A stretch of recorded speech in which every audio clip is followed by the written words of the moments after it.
Jak poprawnie oświetlić przestrzeń wokół karetki pogotowia, wozu strażackiego czy też busa?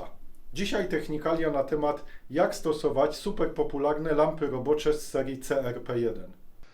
Na początek standardowa lampa CRP1 1400 lumenów zamontowana na wysokości 2,30 m. Co tutaj widzimy? Przestrzeń wokół busa jest ładnie, równomiernie oświetlona. Jeżeli chodzi o zasięg wiązki, to mamy mniej więcej raz, dwa, trzy, cztery, pięć. Można powiedzieć, że 5 metrów z małym haczykiem ładnie, mocno oświetlone. Natomiast sam zasięg jest dużo większy, z tym, że dalej natężenie oświetlenia już spada. Zbliżając się do busa, no to pod lampą mamy przestrzeń ładnie, równomiernie oświetloną, natomiast oddalając się mniej więcej o 1,5 metra, natężenie oświetlenia zaczyna spadać. Czyli jeżeli byśmy chcieli mieć cały bok równomiernie oświetlony, potrzebujemy zamontować drugą lampę. Mamy drugą taką samą lampę CRP1 i teraz co się stanie, jeżeli lampy zamontujemy w zbyt dużej odległości od siebie? Widać, że między lampami tworzy się obszar słabiej oświetlony. I teraz zbliżając się, to zaczynamy uzyskiwać coraz bardziej równomierną wiązkę. I teraz szykując się do tego filmu, to ja wiem, że tą lampę mniej więcej w tym miejscu trzeba zamontować. I teraz przestrzeń mamy bardzo ładnie, równomiernie oświetloną. Jakie to są odległości? Można przyjąć, że jeżeli lampa jest na wysokości 2,30 m, to rozstaw między lampami również musi być 2,30 m. Wtedy przestrzeń jest bardzo ładnie, równomiernie oświetlona. Mamy oświetloną przestrzeń z boku naszego busa. Pozostał nam do oświetlenia tył. I teraz tył można oświetlić na dwa sposoby. Po pierwsze, można rozważyć montaż jednej lampy na środku. I teraz co nam to daje? Widać, że na szerokość busa przestrzeń jest bardzo ładnie oświetlona, natomiast brakuje trochę oświetlenia tutaj w narożniku. Czyli teraz jest decyzja, czy tutaj wykonujemy jakieś prace, czy nie wykonujemy. I teraz jeżeli nie wykonujemy, takie oświetlenie będzie wystarczające. Natomiast jeżeli jednak tamta przestrzeń nam jest potrzebna, to można rozważyć montaż dwóch lamp z tyłu. Wtedy widać, że tutaj nam się wypełnia przestrzeń światłem.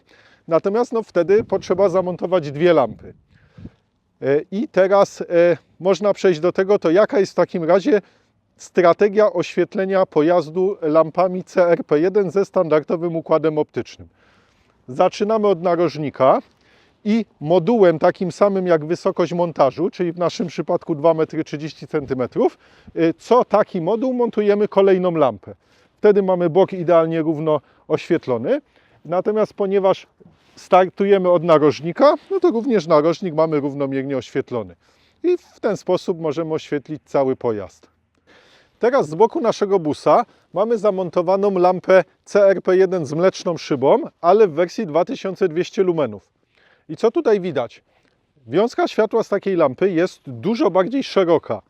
Czyli tutaj mamy zamontowaną jedną lampę, a w zasadzie cała przestrzeń wokół naszego busa jest bardzo ładnie oświetlona. I teraz oddalając się od pojazdu, to również uzyskujemy całkiem fajny zasięg, bo to podobnie jak przy tamtych lampach, mniej więcej 5 metrów od busa, w dalszym ciągu oświetlenia jest wystarczająco. Z tym, że właśnie uwaga, tam mieliśmy lampy 1400 lumenów, tutaj mamy lampę 2200 lumenów. Wiązka jest szersza, ale potrzebujemy większy strumień świetlny. Teraz montując lampy w wersji z mleczną szybą, to do oświetlenia tyłu nie ma się co zastanawiać, tylko na pewno jedna lampa świeci na tyle szeroko, że oświetla nam całą przestrzeń z tyłu. I teraz widać, że dla tej wielkości pojazdu, którym tu dysponujemy, to cały pojazd można oświetlić 3 lampami. Mamy jedną lampę z jednego boku, drugą z drugiego boku i trzecią z tyłu. Małe podsumowanie. Co dowiedzieliśmy się z właśnie obejrzanego filmu?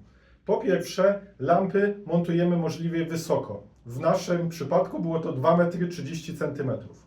Jeżeli stosujemy lampy ze standardowym układem optycznym, to do równomiernego oświetlenia przestrzeni wokół pojazdu lampy potrzebujemy umieszczać co taką odległość, jak jest wysokość montażowa. czyli w naszym przypadku wysokość była 2,30 m, lampy montujemy co 2,30 m. Kolejna rzecz, do oświetlenia naszego firmowego busa potrzebowalibyśmy 5 lamp o strumieniu 1400 lumenów, czyli w sumie 7000 lumenów.